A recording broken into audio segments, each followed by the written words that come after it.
बिहार के लोगों को एक और एयरपोर्ट की सौगात जल्द ही मिलने जा रही है। पटना और दरभंगा के बाद जिस जिले में इसका निर्माण होने जा रहा है, वहां के लोगों की खुशी का फिलहाल ठिकाना नहीं है।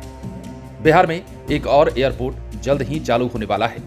दरभंगा के बाद केंद्र सरकार की उड़ान योजना में शामिल गोपालगंज का सबैया एयरपोर्ट जल्द ही चालू हो जाएगा। मीडिया रिपोर्ट्स की माने तो एयरपोर्ट को विकसित करने की दिशा में काम शुरू हो चुका है। पिछले 2 सप्ताह से रक्षा मंत्रालय की टीम स्थानीय प्रशासन के साथ जमीन का सर्वे कर रही है। गोपालगंज के सांसद डॉक्टर अरुण कुमार सुमन ने इस एयरपोर्ट को चालू करने के लिए लोकसभा में कई बार मांग उठाई थी और हाल ही में केंद्रीय रक्षा मंत्री राजनाथ सिंह से मुलाकात कर जमीन के सर्वे के लिए रक्षा मंत्रालय की टीम को भेजने की मांग की गई थी। सांसद ने इस मामले में कहा कि रक्षा मंत्रालय की टीम गोपालगंज पहुंचकर एयरपोर्ट की जमीन का सर्वे भी कर रही है। सर्वे पूरा होने के बाद एयरपोर्ट की जमीन की बाउंड्री कराई जाएगी, जिसके बाद उड़ान योजना के तहत रनवे को तैयार कराया जाएगा। दरअसल गोपालगंज के डीएम डॉक्टर नवल किशोर चौधरी ने बताया है कि 700 एकड़ में फैले इस एयरपोर्ट पर कई जगह लोगों ने अपना अतिक्रमण कर लिया है। रक्षा मंत्रालय और स्थानीय राजस्व विभाग की टीम एयरपोर्ट की जमीन का सीमांकन कर रही है। डीएम ने कहा है कि जल्द ही सीमांकन का कार्य पूरा कर जाने के बाद रक्षा मंत्रालय को जमीन हैंडओवर किया जाएगा, ताकि भविष्य में किसी परियोजनाओं में इस जमीन का इस्तेमाल हो सके। सबैया एयरपोर्ट का इतिहास काफी पुराना है।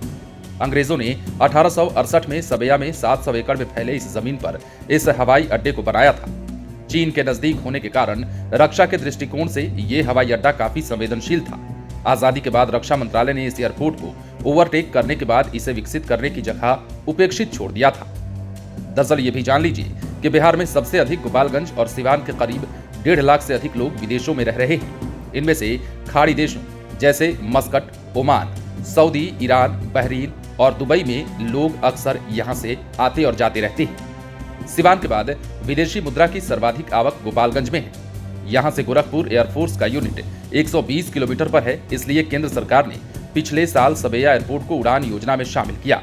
अब यहां से घरेलू उड़ान शुरू होने से कारोबार बढ़ेगा और देश में विदेशी मुद्रा लाने वाले कामासुतों को सहूलियत मिलेगी। साथ ही सरकार का राजस्व भी इससे बढ़ जाएगा। तो कई मायनों में कई सारे फायदे होने वाले हैं इस एयरपोर्ट के चालू हो जाने के बाद। कहा जा रहा है कि गोपालगंज का सबैया एयरपोर्ट यदि चालू हो जाता है तो आने जाने वाले लोगों को काफी सहूलियत तो होगी ही, साथ ही राज्य सरकार को इसका काफी लाभ भी होगा। फिलहाल इसे लेकर जमीन के सर्वे का काम चल रहा है, लेकिन मीडिया रिपोर्ट्स की माने तो जल्द ही इस पर काम पूरा हो जाने के बाद रनवे की तैयारी में भी लग जाना है और जल्द ही बिहार वालों को नई खुशखबरी मिलने वाली है। बने रहे लाइव सिटीज के साथ। यदि अब तक आपने हमारे चैनल को सब्सक्राइब नहीं किया है तो सब्सक्राइब कर लीजिए, ताकि हम आपको खबरों से अपडेट रख सकें।